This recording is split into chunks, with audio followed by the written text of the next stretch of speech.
Hi అండి అందరికీ. అందరూ ఎలా ఉన్నారు? ఈరోజు మనం డాబా స్టైల్‌లో మసాలా ఎగ్ కర్రీ ఎలా ప్రిపేర్ చేసుకోవాలో చూద్దామండి. డాబా స్టైల్‌లో గదా! ఇది రైస్‌లోకి ఏం బాగుంటుందని అనుకుంటున్నారు కదా!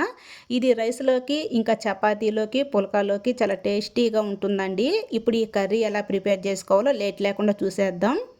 ఈ కర్రీ కోసం నేను ఒక 3 ఎగ్స్ తీసుకొని, ఉడకబెట్టుకొని ఇలా నీట్‌గా పొక్కు ఒలిచి తీసుకున్నానండి.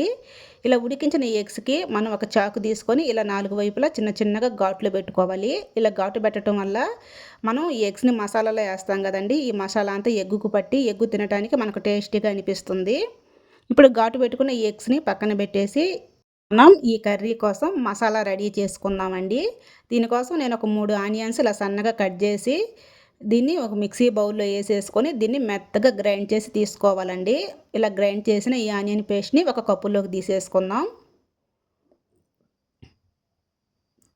చూసారు గదా! ఇది పక్కన బెట్టేసి, ఇంకా నేను 2 టమాటాలు గూడా ఇలా సన్నగా కట్ జేసి తీసుకున్నానండి. వీటిని గూడా మిక్సీ బౌల్‌లో ఏసేసుకొని, మూత బెట్టేసుకొని మెత్తగా గ్రైండ్ చేసుకుందాం. ఇలా గ్రైండ్ చేసుకున్న ఈ టమోటా పేస్ట్‌ని గూడా ఒక కప్పులోకి తీసేసుకుందామండి. తర్వాత ఒక చిన్న అల్లం ముక్క తీసుకొని, ఇలా సన్నగా కట్ జేసుకొని, దీన్ని ఒక మిక్సీ బౌల్‌లో ఏసేసుకోవాలి. ఇలా ఏసుకున్న తర్వాత ఇందులో ఒక 7, 8 వెల్లుల్లి రెబ్బలేసుకోవాలండి. తర్వాత కొంచెం దాల్చిన చెక్క, 4, 5 లవంగాలేసుకొని కొంచెం వాటర్ పోసేసి దీన్ని మెత్తగా గ్రైండ్ చేసుకోవాలి. చూసారు కదా! మనం గ్రైండ్ చేసుకున్న ఈ అల్లం వెల్లుల్లి పేస్ట్‌ని ఒక కప్పులోకి తీసేసుకుందాం.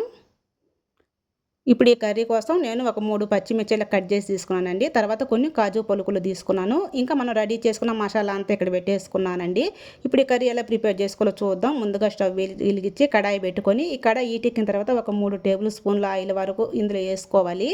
ఈ ఆయిల్ హీటెక్కిన తర్వాత మనం తీసుకున్న ఎగ్స్‌ని ఆ ఆయిల్‌లో ఏసుకొని, ఇవి కొంచెం కలర్ చేంజ్ అయ్యేంత వరకు వీటిని ఫ్రై చేసుకోవాలండి. వీటిని మూత పెట్టుకొని ఫ్రై చేసుకోవాలి. చూసారు కదా! కలర్ చేంజ్ అయింది. వీటిని ఇప్పుడు ఒక కప్పులోకి తీసేసుకుందాం. ఇప్పుడు ఇదే ఆయిల్‌లో మనం తీసుకున్న కాజు పలుకులు కూడా ఫ్రై చేసుకుందామండి. చూసారు కదా! ఇవి కూడా ఫ్రై అయిపోయినాయి. వీటిని కూడా కప్పులోకి తీసేసుకుందాం.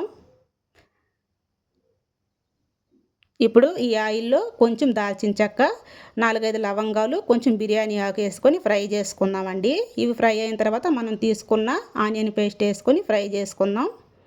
ఇది కొంచెం ఫ్రై అయిన తర్వాత మనం తీసుకున్న పచ్చిమిర్చి ఏసుకుందామండి.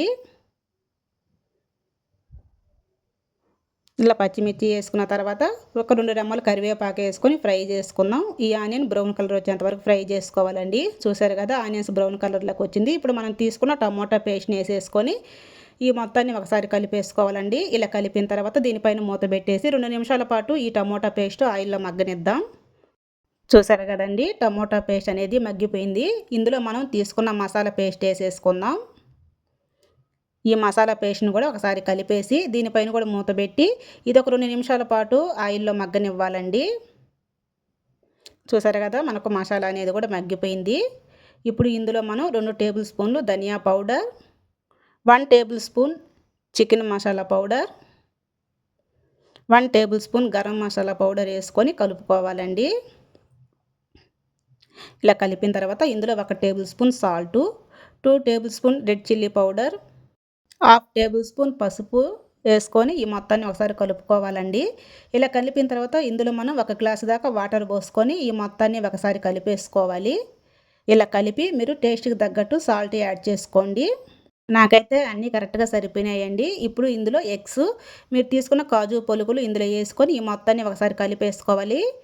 ఇలా కలిపిన తర్వాత మూత పెట్టి ఈ కర్రీ దగ్గరకొచ్చేంత వరకు ఒక 4 నిమిషాల పాటు ఉడకనివ్వాలండి. చూసారు కదా! కర్రీ అనేది ఉడికిపోయింది. ఇంకా ఫైనల్‌గా ఇందులో ఒక అరచెక్క నిమ్మరసం వేసుకోవాలి.